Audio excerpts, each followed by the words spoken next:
बिस्मिल्लाहिर्रहमानिर्रहीम, अस्सलाम वालेकुम। Welcome to home cooking spot. आज मैं आपके लिए बहुत ही मज़ेदार और सर्दियों की मज़ेदार से सौगात मरबे की लेकर आई हूँ, जिसे हम गाजर का मरबा कहते हैं। ये नज़र और दिमाग के लिए बहुत ही अच्छी और बहुत ही मुफीद चीज़ है। इससे खून भी साफ़ होता है और आपके चेहरे की रंगत भी साफ़ होती है। तो इसको इस्तेमाल करना बहुत ही सेहत के लिए बेहतर है। आप इसको ज़रूर इस्तेमाल करें और इसको बनाएं और इसको आप सेव भी कर सकते हैं। बच्चे और बड़े छोटों को सबको आप ये दें, उनकी नज़र और दिमाग दोनों चीज़ें से तेज़ होंगी और फ्रेश होंगी। तो इसे हम बहुत ही आसान तरीके से बनाएंगे आज। इसमें ना ही आपको गाजरों को बॉईल करने की ज़रूरत है और ना ही आपको 2 दिन के लिए इंतज़ार करने की ज़रूरत है। आज मैं नए अंदाज में आपको बनाना बता रही हूँ, तो वो देख लेते हैं। बिस्मिल्लाहिर्रहमानिर्रहीम। ये मैंने गाजरें ली हैं तकरीबन 1 kg के करीब। इसको धोकर मैंने साफ़ कर लिया है और अब इसकी मैं कटिंग कर लूँगी। कटिंग आप अपनी मर्ज़ी से भी कर सकते हैं।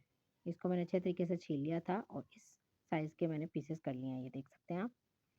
आप छोटे करना चाहें छोटे भी कर सकते हैं, अगर आप बड़े करना चाहें तो बड़े भी रख सकते हैं, ये आप पर अपना डिपेंड है, लेकिन बहुत मोटे पीसेस नहीं करने हैं, ये आप देख सकते हैं। ये देखें। कटिंग करने के बाद मैंने इसको तकरीबन आधे घंटे के लिए रख दिया था ताकि इसका पानी अच्छे तरीके से खुश्क हो जाए। आप इसे खुश्क कपड़े पर डाल दें या पंखे की हवा से इसको थोड़ा-सा खुश्क कर लें ताकि इसमें कोई पानी ना हो। ये नहीं कि बिल्कुल ही खुश्क करना है आपने, इतना कर लें कि इसमें पानी ना हो। उसके बाद हम एक फ़ोर्क की मदद से इस तरह से इसमें कट्स लगाएँगे।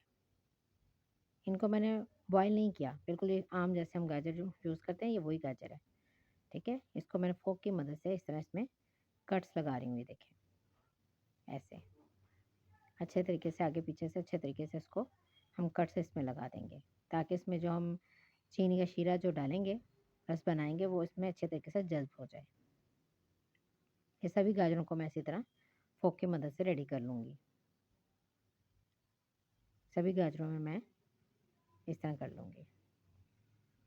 इसी दौरान आप लोगों को अगर मेरी रेसिपी ज़रा सी भी पसंद आ रही है, तो आप मेरी रेसिपी को लाइक करें, शेयर करें, सब्सक्राइब करें और साथ लगे हुए बेल आइकन को ज़रूर प्रेस करें, ताकि हर मेरी आने वाली वीडियो का नोटिफिकेशन आपको सबसे पहले मिले। आप इसी तरह मुझे सपोर्ट करते रहें, ताकि मैं आपके लिए अच्छी से अच्छी वीडियो लाती रहूँ। अब ये देखिए, मैंने फ़ोर्क की मदद से सबको कट लगा लिए हैं और अब मैंने साफ बाउल में इसको डाल के रख लिया है और ऊपर से मैं 1 कप चीनी मैंने यूज़ की है इसके लिए, वो मैं इसमें डाल दूँगी और डालकर अच्छे तरीके से इसको मिक्स कर दूँगी। ये देखें। कट्स लगाने का मतलब ही ये था कि जब ये चीनी मेल्ट हो जाएगी, तो वो इसमें जो शीरा है वो इसमें अच्छे तरीके से जज़्ब हो जाएगा।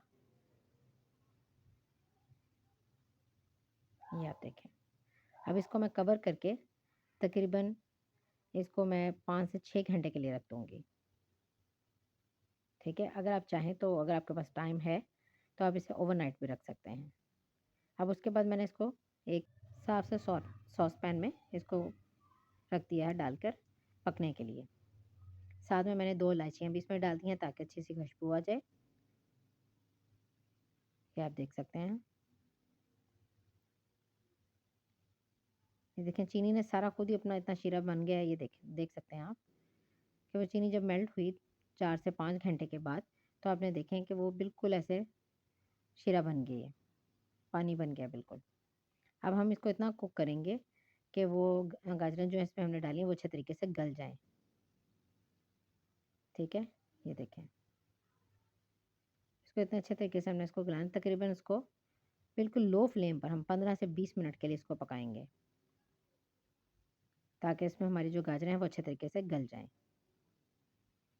अब ये मेरी गाजरें भी गल गई हैं और देखें शीरा भी कितना खुश्क हो चुका है। हमने और एक्स्ट्रा पानी नहीं इसमें डाला, वही जो चीनी का पानी था उसी के साथ ये गाजरें जो हैं, उन्होंने गाजरों ने अपना पानी भी छोड़ा और चीनी जो है मेल्ट होकर वो भी शीरा बनी, तो वो सारा पानी जो है उसमें मैंने पका लिया इसको और शीरा भी बिल्कुल पका के ये देखें थोड़ा-सा रह गया है। यकीन माने इतनी मज़े की बनी हैं और इनको बॉयल करने की भी ज़रूरत नहीं है और ये टेस्ट भी इनका इतना अच्छा आया है। आप इसको ज़रूर ट्राई करें।